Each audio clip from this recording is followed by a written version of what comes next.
Hello, everybody, and welcome to a very special episode podcast of Tried and True with our WTC AMA. My name is Erica, and with me tonight is the famous community organizer, Zosha. Hey guys. Thank you so much for being here tonight. So before we get started, just a couple formalities. We want a special thank you to More Than Dice for giving us another platform to share all the exciting Warmachine and community news. There's plenty of other great podcasts out there and several new ones over the past couple months that have been popping up and I've been seeing online, even some other new ones.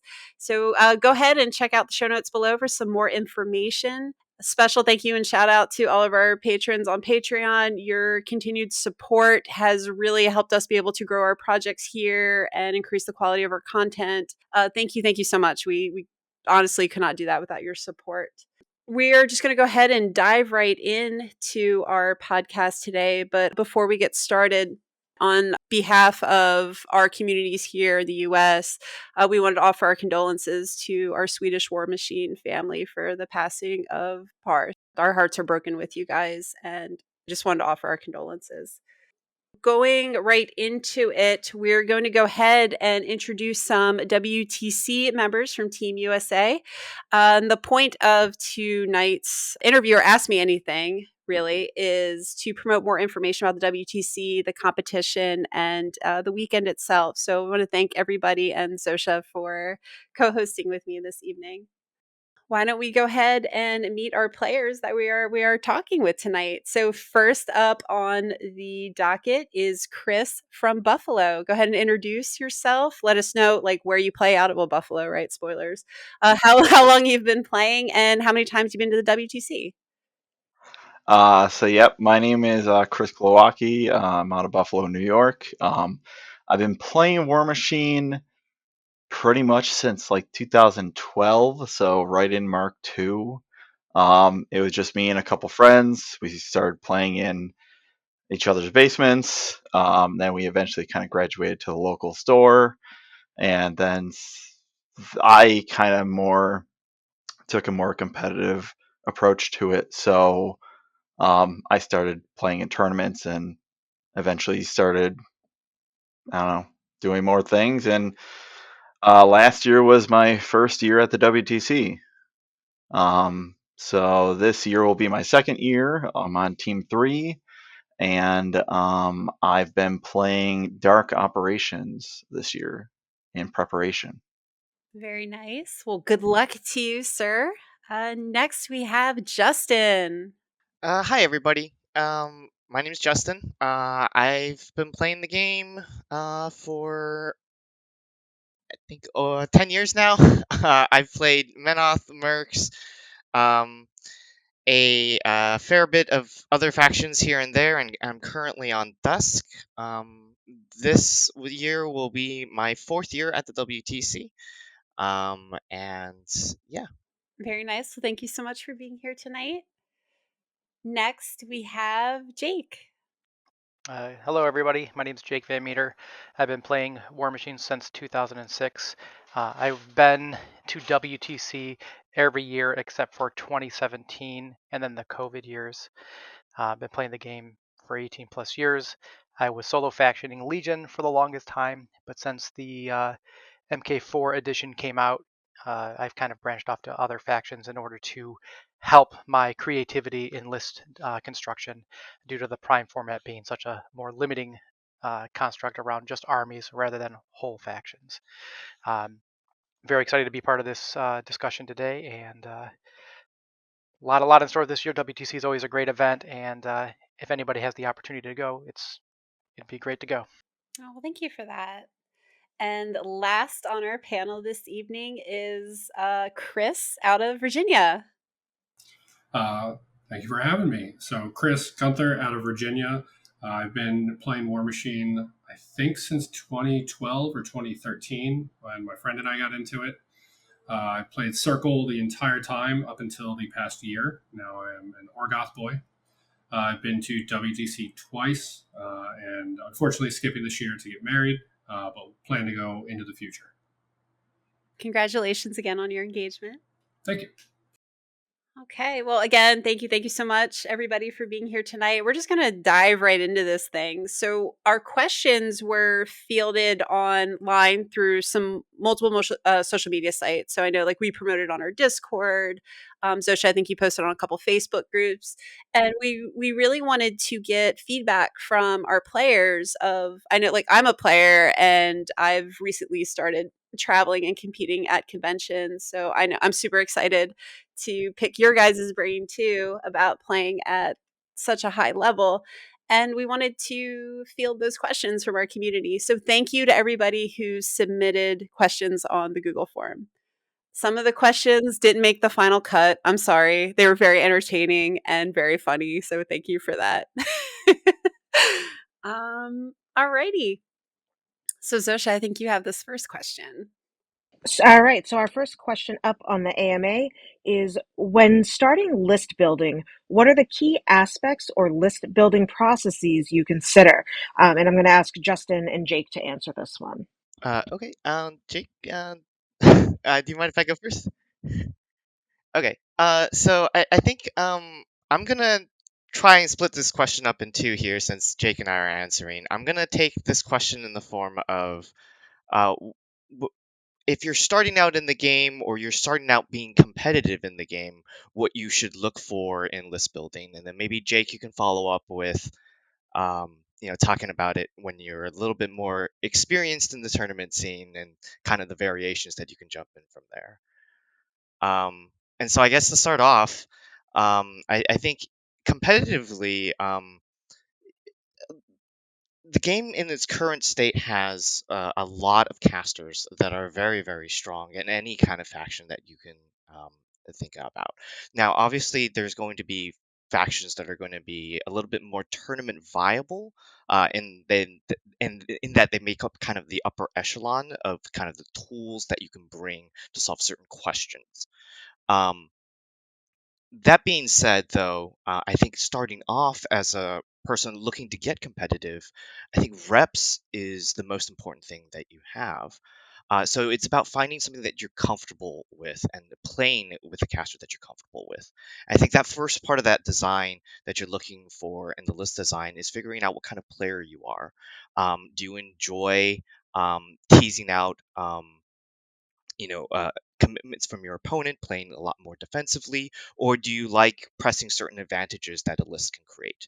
Um, Going from each side of those types of play styles, you can start developing lists and taking a look at factions, maybe a new faction that you're trying to pick up, and seeing whether or not those models can kind of situate yourself to, have fun with your play style, because at the end of the day, um, a lot of the tournament experience is, even for the players on this podcast, it's your tournament losses that are going to really, you know teach you a lot more about that game. So if you're not going to have fun playing what you're trying to learn with, I think you're gonna find the other aspects of building out a list and trying to figure out, what tools you have within a faction to really tease out, certain proficiencies and matchups. Awesome, thank you. That was a very in-depth question and answer. Good job, Justin. Well, I'm going to try to follow that up. So everybody constructs their lists based on different criteria. Myself, the game has a range of models across all the factions. Some people deem as unplayable trash and or dark horsey, but at the end of the day, there's a reason why all these models exist, and they can be included in your list. Just you have to figure out why and how you want to utilize whatever models you want to use in your list. I personally, when I build my list, I play one. It's a game. It's supposed to be fun. So I'm going to play whatever I want to play, whatever is going to make me excited to play the game. If it's a subpar model that's not that great, guess what? It might have a place in my list. I could get it to work. And if that's the case and nobody else has taken it and it has a niche to fill in the list, it's going to go over pretty well. So I don't think any model should be specifically excluded based on it's like people saying that it's not a great model or it's kind of subpar for its cost. Everything in the game, like I was talking to other people this week, different build outs of your war jacks, of your war beasts, they all have a purpose, and you have to find the specific purpose in order to get it into your list. And when you find that purpose that nobody else is expecting, you can catch a lot of people by surprise. So I think there's lots of variables to the game, and I think everybody should explore their options. I play the game mainly for fun in the community. I love it. I like the competitive aspect of the game. That's what also keeps me going at the tournament scene. And so the main thing I build for is, first off, fun. Second off, moving into 2024, where the scenarios and the game has changed quite significantly over Mark III. A lot of my list building now is focused mainly on scenario.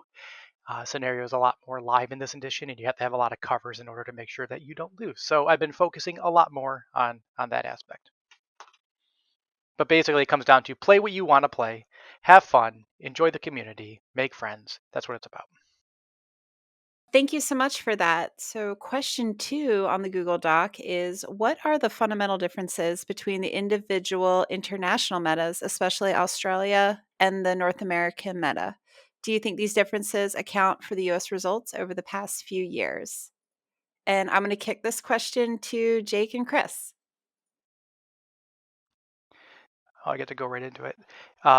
So yeah, all the different communities, all the different countries, Europe, US, Australia, they all have their own different metas. When I went to the first WTC back in 2013, you can see that there was a pretty wide open array of different lists and individuals putting specific models in their list because there were different metas. You had different head like players, tournament players that are championing specific lists. They had different builds of that list, and it might be different from the USA to Europe to Australia, right? So there was a huge array, and I think now there's two things that are changing kind of that aspect of it now is that now that it's more of a limited format with the prime being the main format now, you have very limited army construction, very little variables in your list compared to how you used to. Before you had 18 plus casters, you had like hundreds of units and solos and stuff you can choose from, and now we're just narrowed down to a very small scope of those models. So I don't think that we are going to see as much of a variation as we used to in MK4 Prime anyway. But 100% there is a fundamental difference between how each of these metas look at list building and how they value the models in them. Coming into MK4, now that it's out for a year now, all the cadres are being released.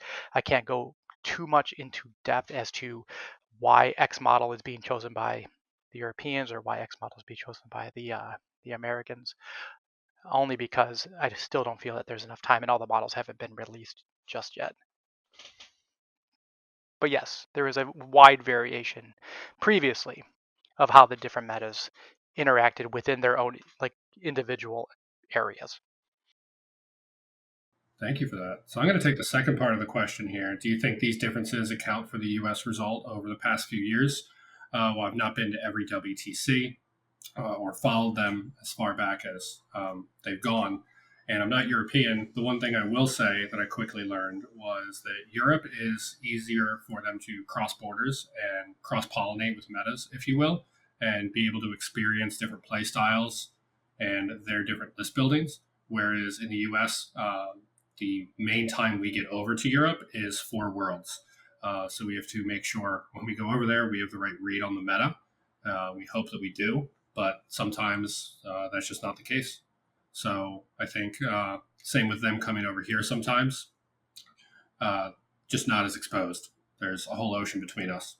The US does have its own pocket metas though, right? So you have like the East Coast, you have the Central, you have like Midwest, you have the West Coast. So it's kind of the same. Like the US obviously is a very big country. So we all have our own pocket metas too in this country.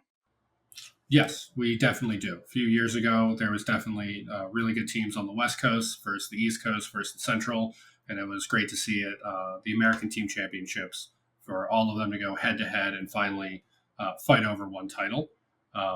So in the U.S., there are small pockets or even just really small communities out of Texas, we'll say, or Florida that have their own small ecosystem that just don't leave the state as much as we do. So question number 3, there's a lot of pressure when it comes to playing at big tournament events, especially the WTC. So how do you deal with nervousness or pressure? I'm going to kick this one to the Chris's. So I'm gonna go first. So last year was my first WTC, so there was a lot of nervousness. It was mostly about opponents not kind of being very try hard, I guess. And I was afraid of people being on the other side being very strict and doing banana charges or weird stuff and how I was going to approach it. It was very not the case. And maybe that was just a unique thing. But in general, I'd say at a big tournament, um, if you don't have an opponent like that, it is just a game, and shouldn't put that much worry on it.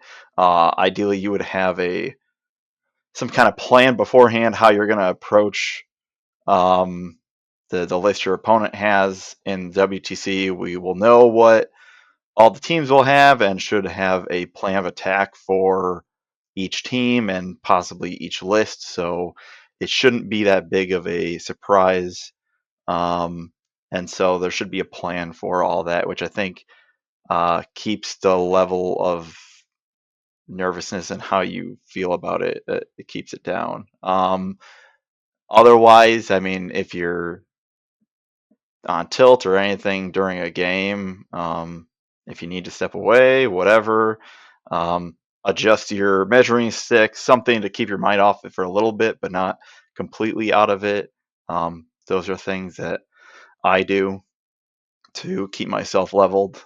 I don't know if Chris has another, I don't know, aspect on it. Yeah. So one of the things I'd like to talk about when it comes to nervousness or pressure, especially at WTC, is I think a lot of it comes from either pressure you put on yourself or pressure you feel your team puts on you. Um, so the one thing I quickly did my first year is when you're traveling this far for WTC, there's obviously not money on the line in winning, but there is money that people are spending on flights, on hotels, on just getting there. So, one, making it a vacation with people, not just that you're going all the way overseas or to a big convention just for this, turning it into a vacation with friends as well. That camaraderie also goes a long way in realizing that no one's putting pressure on you when it comes to your fellow team. Everyone's there to just have fun. It is just a game. And then in the end, we don't win money for this, right? I think when it comes to the nerves, just understanding that you're going to win and lose games. People have gone to WTC and had a great plan, and they've gone 0 and 5 and 0 and 6. People have gone and gone 1 and 5 and etc. So in the end, it's a team event. It's a team sport. Uh, if you lose, hopefully somebody else in your team picks up that win. In the end, it's how your team did, not how you did personally. And I've never seen across any tournament I've ever been in a team criticize their player for forgetting rules, messing up, losing a game, so on. So in the end, it's a lot of pressure people put on themselves, and you really don't need to. It's just a game. We're all here just to have fun. All right. Thank you so much for that. So, our question 4 is, how can players who are not competing learn from you and others about the meta within the tournament? So, how can they get some of that, good knowledge? And I'm going to send this question over to Justin and Chris. Okay. Hey, Chris, do you mind if I start off, I guess? Okay. I guess I'll say two things. The first one, I'll give a shout out to Tried and True. Head over to their Discord. There's a lot of content that they put out and a lot of awesome conversations that they're having on the game at their Discord. It's a great way to get in touch with, at the very bare minimum, the Northeast meta, and the Mid Atlantic meta here. But also, everybody's in that Discord as well. Um, my other suggestion would be to actually get a Longshanks account. You can access Longshanks at longshanks.org. You can go onto the leaderboards there and find out what all of these European metas are playing, and as well as our own, just by looking up players, leaderboards, statistics. It's probably it's probably one of my go-to resources when I'm trying to look at list ideas that maybe I'm jumbling around in my head, but also want to sanity check with maybe some of players that are more experienced in a faction if it's a new faction. Well, thank you. Thank you for that little shout out. Appreciate it. Our Discord's open for anybody. Anybody, it's open to join. There's a lot of fun stuff going on there. All right. How about you, Chris? What you got? So piggybacking off of kind of the Longshanks thing, and kind of the results of tournaments. I mean, certain tournaments, it's good to maybe look at someone's list if you need ideas, if you are trying first starting an army, whatever. Not to meta game or not to net list or things like that, but some people who do well, they do well for a reason. It could be their play style, it could be what specifically the meta is where they are. So take take things with a grain of salt. WTC is going to be the same way.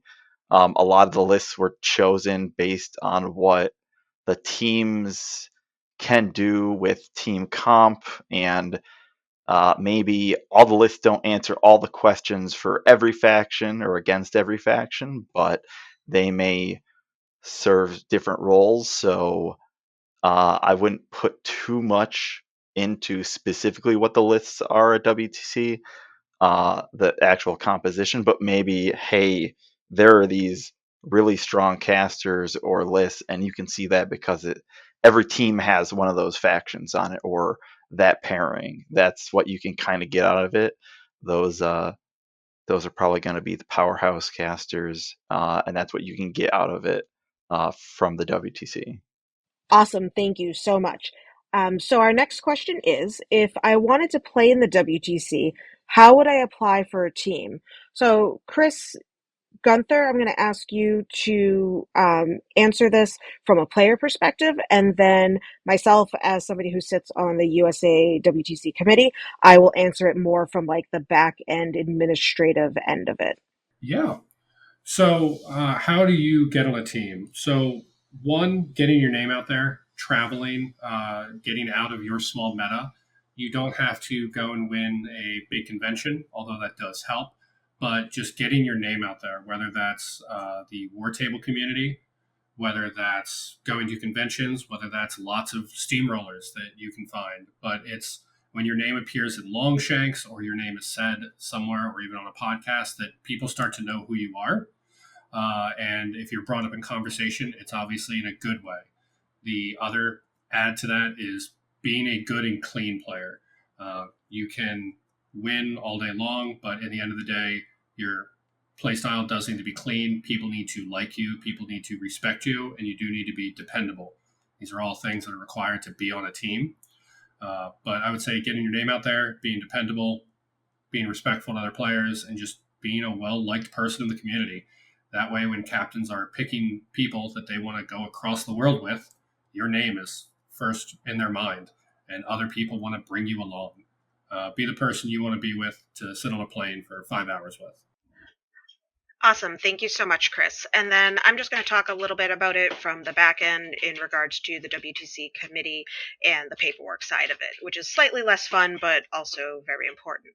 So if you're interested in applying for one of the US teams, you will be required to submit a player resume, and you would indicate on that resume whether or not you want to be a captain or a player. The selection process is subject to change year by year, so follow us on Facebook or check out the website for up-to-date info. We will drop those links in the show notes for you to be able to reference. And other than that, it's really just what Chris said. Your reputation as a player, not just competitively, but in regards to your sportsmanship as well, is really important. Well, thank you so much for that. That was super informative, and I'm sure our listeners will get a lot of good information from that as well. Okay, so speaking of, hey, like I'm a player and I might be interested in throwing my name in the hat. What would you guys say is the one thing that you wish you knew in advance before your first WTC? And I'm going to send this to Justin and Chris. Something I wish I knew first before going to WTC. I guess most of what I did learn in the process, I learned before I actually went because I knew people who went the previous year, so they answered a lot of questions. Um, but I guess it would be kind of your conduct at the event, what you can and cannot ask the judges. That's a big thing, and to always ask the judges if there's an issue. It cleans things right up. Um, and also, if you are playing against a good opponent, typically you and your opponent, it's good to be on the same page. I've played um, last year, and I was losing the game very badly. But me and my opponent, we knew what I was trying to accomplish, and we both tried to make it happen. So that's, I guess, a good thing to keep in mind um, at the WTC. Try to be that kind of person where even if you're not in the best spot, you're helping your opponent do what they're trying to do. Not obviously, letting them win, but work with them to their end if it's all legal and good. So I was gonna add on to that a little bit, just to also, I was relatively surprised when I went. I've had a pretty, I guess I wouldn't even call it lucky, but most of my opponents spoke English very, very well. But there is going to be a language barrier when you're going overseas, so just prepare for that. That's going to affect your clock, and this is also just kind of an add-on. Some things may not be perfectly communicated like a convention or a steamroller locally here just because of a language difference. So raise your hand, call the judge. That's what they're there for.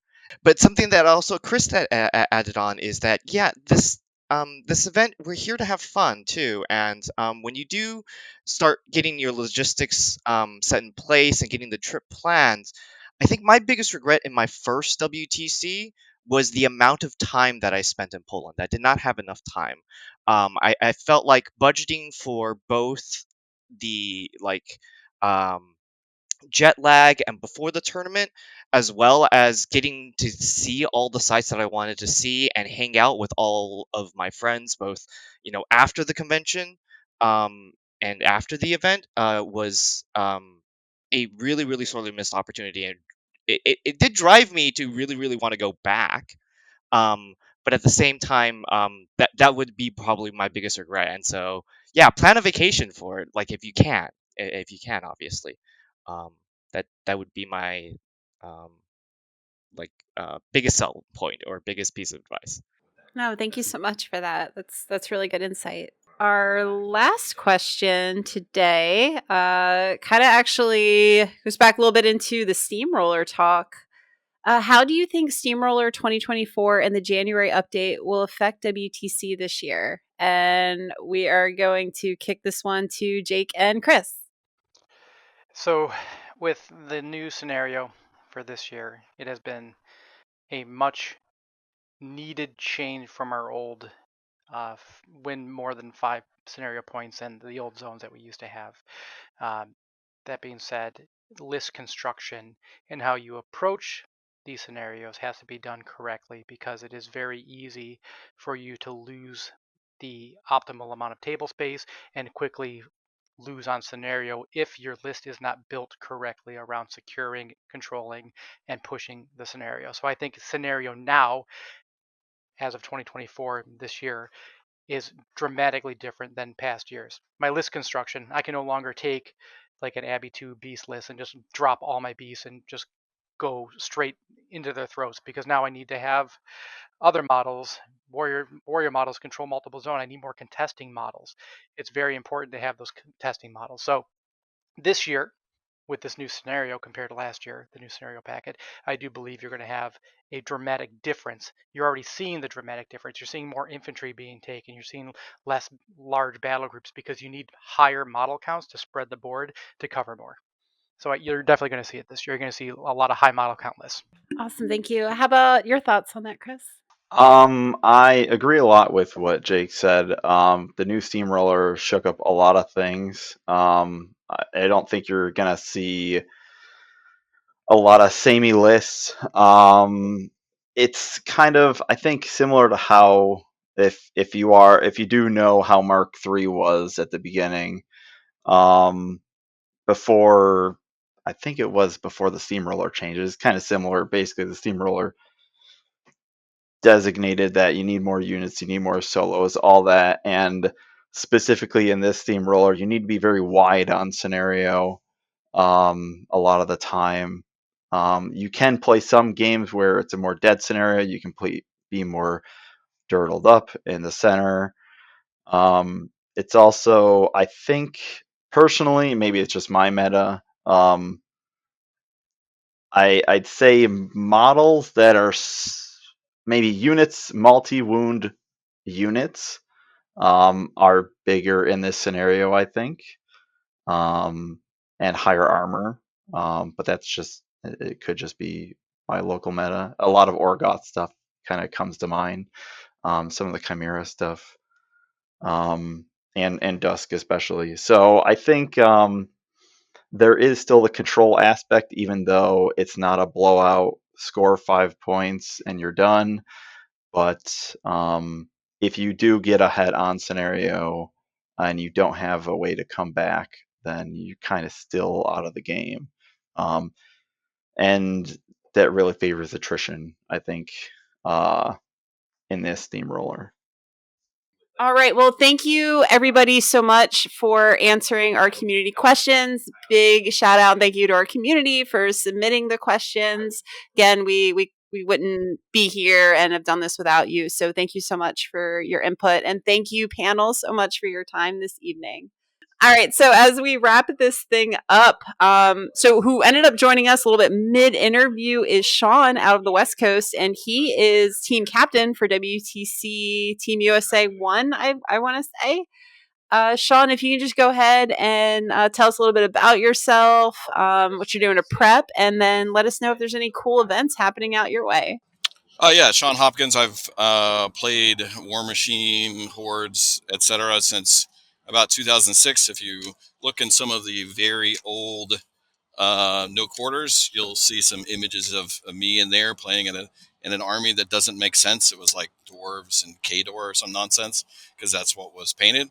I live north of Seattle, closer to Vancouver than to Seattle, and you may hear a little bit of road noise. I'm on my way back north now. So I've been to WTC 3 times. I squeaked in as pretty much the last guy invited 3 years ago or 2 years ago, and then was a team captain last year. And what I often play in the Vancouver meta because it's actually closer than Seattle, but I go back and forth between there. Also Portland, which is, an entire West Coast state away. And then I'm playing Orgoth right now. I picked that up at the start of the year after the changes to Signar, and also I was pretty damn tired of playing them after a year. So what we've got coming up out here, we actually have a Steamroller down in Portland in June. Well, it's an IG qualifier, and we have a local, what we call the Cascadia Championship Series, that has done a pretty good job of whipping up a little bit of fervor about a local championship. That'll wrap up in November at the old Mox Boarding House in Bellevue, Washington. But on top of that, Dragon's Fury, I always say it wrong. There's a 5-man team tournament for that. So if anyone's looking for any WTC-like experiences outside of Boker Brawl, which I will be at the end of the month, come out to Portland. I guess local events for me or things upcoming. I think we're all gonna give Seth and Steve props for Boker Brawl. We're all gonna talk about it, but yes, Boker Brawl is at the end of the month. I'm gonna be going to that, and a bunch of locals are gonna be going. I think we have at least two teams from Buffalo that are coming up. And then locally, I'm gonna be running a Steamroller May 18th at our local store. It's just going to be a 16-person steamroller if we can get 16. It's going to be at Kingpin Gaming and Comics, or Comics and Gaming. And that'll probably be the local guys and some of the Syracuse guys that'll show up for that. So I'm excited for that. And that's all I have at the moment until WTC. There might be some stuff in between, but that's what I plan on going to. Awesome. Yeah. So, I have a couple of events that I'm going to, including WTC, for the rest of the year. Boker Brawl. I am local to Washington D.C., so my con every year is Nova Open, and there's no better person to make a shout out for Nova Open than Erica here, who's running it.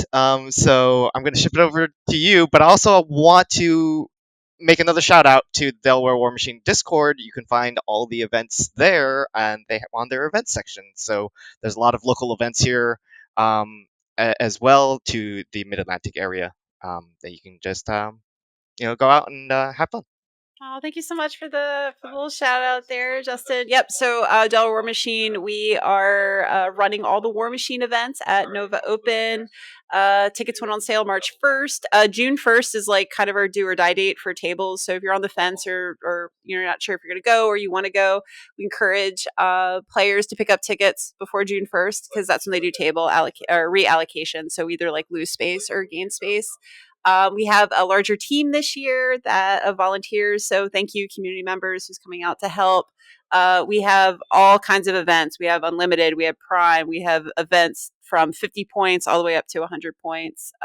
Should be a lot of fun. And I can't wait for this year. It's going to be bigger and better than last.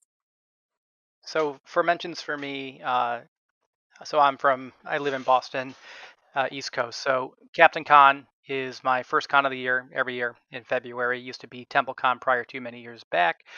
Great convention. Would suggest to anybody to come out and have a good time that weekend.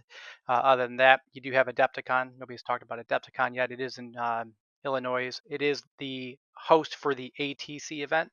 Once it moved to a convention from where it was before. ATC is the America Team Championship. This year, we ended up having 7 or 8 teams over there. It was a big improvement from the previous year. Then we have the infamous Boker Brawl, which year over year keeps on growing. The team event this year has gone above expectation. Seth and the team over there do an amazing job at pulling that together. So you're going to hear it from everybody else. This year, our very own Zosha Van Meter is hosting a 32-person IG qualifier at Iron Weld in June. That is in Wakefield, Massachusetts. So hopefully we get to see some people out there. It'll be a great time. And then, of course, we also have Nova Open. Nova Open's a great convention at Washington, and I've been going pretty consistently for the past, around 6 years. So they put on a great show. Erica and her team put on a great show last year as well. So I would tell everybody to look up these conventions, try to make it out to it. You'll have a great time. Oh, thank you for that, Jake. And Chris, you're a caboose tonight. Nice. So a lot of the ones everyone's already said. Captain Con, I'll say Boker Brawl is in New Jersey. I don't know if anyone actually said where it's at. It's in Central Jersey. Amazing event. Seth and Steve go out of their way year over year. And it's just such a great event. If you like beer, the beer there is extra cheap since it's in a VFW. But great event. The other one I'd like to point out is in St. Louis. I believe next weekend, Nate M is hosting a Steamroller. I believe it has a 32-player cap. 100 points. That would be on the 20th, I believe, of this month. And then Siege Invitational, I believe, is being held in Memphis or Nashville. I can't remember which of the two. But great event to go to. You have a chance to win a literal Warhammer. that they give out and goes into a lottery along with little Warhammers, but a great event done by Minority Report and very affordable event to get to as well. Oh, thank you so much for that.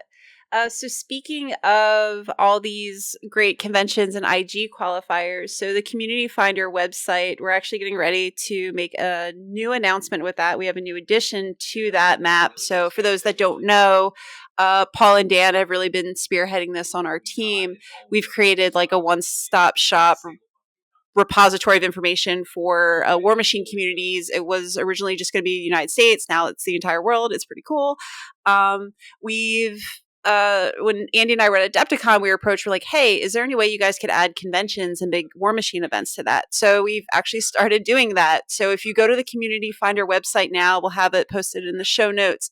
You'll actually see on the map right now, we have the United States and Europe, a couple countries in Europe right now, where you can check out to see where War Machine is being held at larger conventions and roughly the time of year that they are. With that, speaking of Delaware War Machine, our next Steamroller at Cherry Hill Top Deck Games is going to be in late June. We're going to be posting information about that on our Discord. We're actually going to have a charity raffle for breast cancer. We have a couple of army boxes and expansion boxes that we're going to raffle off, and that will go towards charity. And after Nova, we have the Susquehanna Scuffle, our third ever. That is a 2-day event this year, this time around. And that'll be a 3-man team event. We've upped the cap to, I think it's 54. It's going to be 2 days in Philadelphia. It's over a federal holiday weekend, so you get that Monday off. But yeah, that's all I got to plug. And Nova, of course. Again, I want to thank everybody for coming on. Zosha, thank you so much for the idea and putting this together, getting us together. This was so much fun. Always love talking to you guys. You're great. So for Tried and True Delaware War Machine, we do have some great content on the way, including some new battle reports with some brand new armies we haven't had on the channel yet. I'm pretty excited. And of course, we will be at Bocor Brawl. Come bump into any of us, Rick, Gatorman, Pete, Paul, Dan, myself, Andy, and score yourself a Delaware War Machine custom 40 mil chip. We'll be there to see you at the tables. Thanks again, guys.